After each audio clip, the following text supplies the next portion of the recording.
Et salut tout le monde, c'est le Félix Bleu, j'espère que vous allez bien. Moi ça va super. Aujourd'hui on se retrouve pour une toute nouvelle vidéo. Ça fait très longtemps qu'on s'est pas vu pour une vidéo. Et que vaut mieux que le mois d'octobre pour commencer de plus belle. Parce que qui dit octobre dit Halloween. Qui dit Halloween dit peur. Qui dit peur dit thread d'horreur. Du coup vous l'aurez compris, aujourd'hui on se retrouve pour un tout nouveau thread d'horreur. Et pas qu'un, je dirais même 2 histoires que je vais vous raconter là tout de suite. Mais avant ça, n'hésitez pas à mettre un maximum de pouces bleus et de commentaires. Et du coup, on se retrouve tout de suite. Mais d'abord, générique.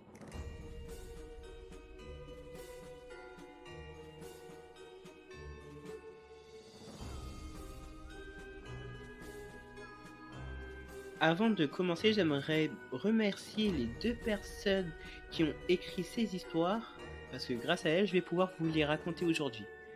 Alors, pour commencer, il y a Les Transitions. Merci beaucoup de m'avoir permis de pouvoir raconter l'histoire que tu as écrite sur Reddit. Et merci aussi à Sensitive Call aussi pour m'avoir permis de raconter aussi ton histoire. Du coup, voilà. Leur prénom sera affiché en grand sur la vidéo si vous voulez vous abonner à leur compte Reddit, car elles postent quelquefois des histoires à ce que j'ai vu. Et du coup, on va commencer par la première histoire qui se nomme La malédiction de Kadem. Cette histoire, elle a été écrite par Sensitive Call. Et du coup, voilà, c'est parti pour cette première histoire. Écoutez. Dans une famille très riche au nord du Cameroun, l'opulence se lit de partout. Dans les villes immenses aux portails d'acier, les voitures rutilantes alignées dans les cours pavés, les bijoux étincelants qui brillaient à chaque réception mondaine. Chaque membre prospère, étudie à l'étranger, dirige une entreprise florissante ou siège des hauts postes. Aux yeux du monde, ils incarnent la réussite, la lignée bénie des dieux de la fortune. Pourtant, derrière les murs marbrés et les rideaux de soie, une terreur ronge la famille. Chaque année, le 6 juin, à la même heure, la prospérité s'ensanglante. L'un d'eux est retrouvé mort, sans cause ni explication. La victime, la vieille encore, trinque au champagne, plaisante et respire la santé. Mais au matin, on la découvre figée, les yeux exorbités comme si elle avait contemplé l'innommable. Les autopsies commandées à prix d'or par les plus grands médecins ne donnent rien. Pas de poison, pas d'accident, pas de défaillance. Comme si la mort elle-même se contentait d'arracher l'âme en silence. Les plus anciens, dans l'ombre des salons décorés d'ivoire, chuchotent qu'un ancêtre aurait payé leur prospérité au prix d'un pacte. Un tribut de sang, un héritage maudit. À mesure que la date fatidique approche, les fastes de la maison semblent se fissurer. Les lustres en cristal tremblent, sans qu'aucun souffle d'air n'entre. Les tableaux de maîtres, témoins muets de leur gloire, paraissent observer les vivants avec un regard accusateur. Dans les couloirs tapissés de tapis persans, des pas résonnent la nuit alors que chacun est enfermé dans sa chambre luxueuse. Les enfants, malgré les joies venues d'Europe, et les chambres princières pleurent dans leur sommeil, hantés par des cauchemars d'une silhouette sombre qui s'approche, ses mains tendues pour réclamer son dû. Et dans la nuit précédant le 6 juin, les domestiques bien payés pour se taire jurent entendre des murmures derrière les murs, comme une langue oubliée exigeant paiement. Puis vient minuit, le silence tombe, lourd, glacial. Même les générateurs derniers cris semblent se couper un instant. Alors la maison choisit sa proie. Le lendemain, la richesse ne protège plus. Un cri éclate et un nouveau cadavre s'ajoute à la liste. La famille s'enrichit toujours, année après année. Mais chaque 6 juin, elle paie son tribut. Leur fortune a un prix, et ce prix est le sang des leurs. Appartement hanté. Bonjour, je m'appelle Alia, et au moment où cette histoire se passe, j'avais 16 ans. Donc il y a un peu plus de 2 ans. L'histoire se passe donc en avril 2023. Ma famille et moi habitons dans le même village. Parmi eux, ma tante âgée d'une 40aine d'années, avec son mari et son fils. Un jour, Alors que nous étions chez ma grand-mère pour un repas de famille, elle me propose de passer une nuit chez elle. J'étais à une période où je voulais rester un peu seul, alors j'ai accepté, sachant qu'elle et moi serons gagnants, car étant donné où elle avait un chien et un chat à garder, c'était pour ça qu'elle me l'avait proposé. Le jour J, j'y vais évidemment impatiente de cette journée et de cette soirée seule, à mater des films et séries sur la télé.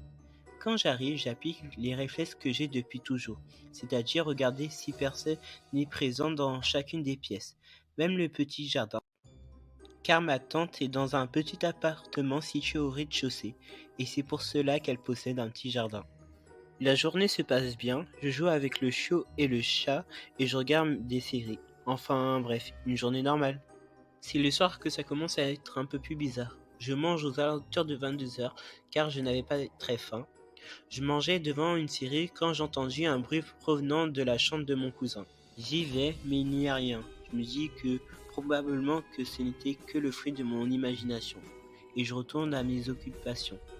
Mais très vite, la chienne se met à aboyer dans le vide en regardant la chambre de mon cousin, ainsi que celle de ma tante. Je me dis sûrement qu'ils doivent lui manquer, alors je ne m'inquiète pas et je lui dis de se taire pour ne pas réveiller les voisins d'en haut.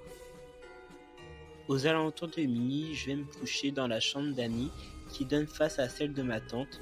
Je me mets la télé car je déteste ne pas avoir de bruit de fond pour m'endormir. Je commence à m'endormir devant le programme quand la chienne, jusqu'à présent endormie dans la chambre où je suis, aboie et court vers la chambre de ma tante. Je ne comprends pas, donc la suis. J'y vois de la lumière, les LED de sa chambre s'étaient activées toutes seules. Il m'a fallu plus de 10 minutes avant de trouver la télécommande qui était sous le lit. Je retourne dans ma chambre et je me dis que c'est peut-être le chat, mais en passant devant le salon, je le vois couché sur le canapé, endormi. Je me dis qu'il a dû filer après ça, mais je trouve ça bizarre, donc je retourne dans mon lit et je commence à m'endormir pour de vrai. C'est aux alentours de 4h25 du matin que je me réveille avec le sentiment d'être observé. La télé s'est éteinte, il fait entièrement noir. La chienne est au pied du lit, endormie. Alors je rallume la télé et je me dis que cela doit être le fruit de mon imagination, encore une fois. Mais étrangement, la pièce s'est refroidie. Je tente de m'endormir avec le son qui me berce quand la chienne émet un énième aboiement. Je tremble anormalement pour un mois d'avril et la fenêtre était fermée. Je prends mon téléphone et je mets la lampe torche pour voir après quoi elle aboie, mais impossible de savoir.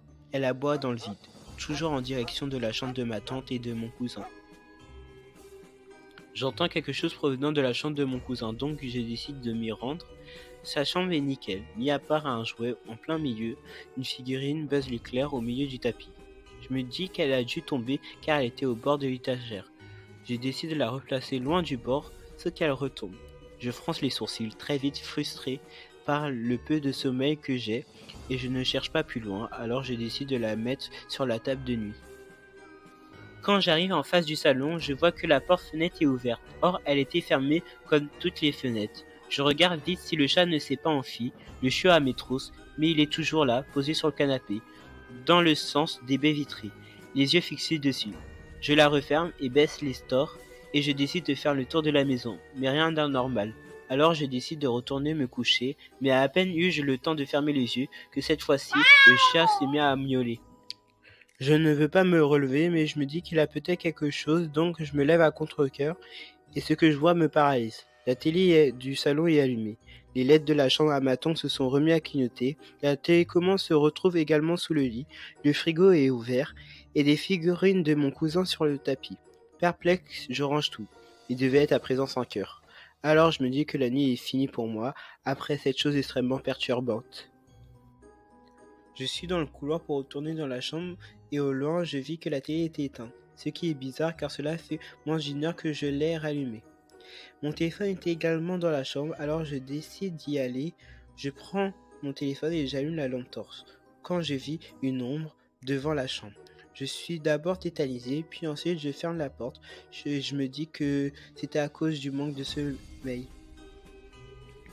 Mais dans le salon, une musique retentit de ce que je devine être la télé. Car il n'y a rien d'autre pour écouter de la musique ici. Ce n'est pas une chanson glauque, c'est même une bonne chanson de Goldplay. Mais à ce moment-là, cela me fait très peur. La chanson se coupe finalement, alors je décide de sortir de la chambre, peu sûr de moi. J'arrive dans le salon, le chat a les poils hérissés de la tête aux pattes et la chienne recommence à aboyer, mais se calme très vite. Ainsi se termine la nuit. Sur moi, en train de veiller dans le salon, je n'ai rien revécu de semblable. Aujourd'hui, j'ai refusé de repasser une nuit chez elle depuis. Simple coïncidence ou apparition bizarre? Là, c'est la fin de ces deux histoires.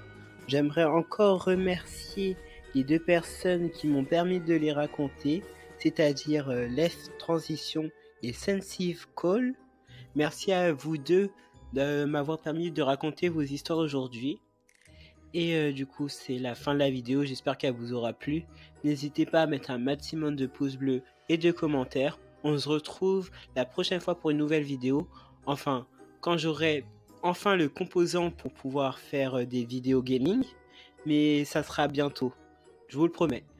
En tout cas, passez une bonne soirée ou une bonne journée. Ça dépend quand vous regarderez cette vidéo. C'était le Félix Bleu. Salut tout le monde!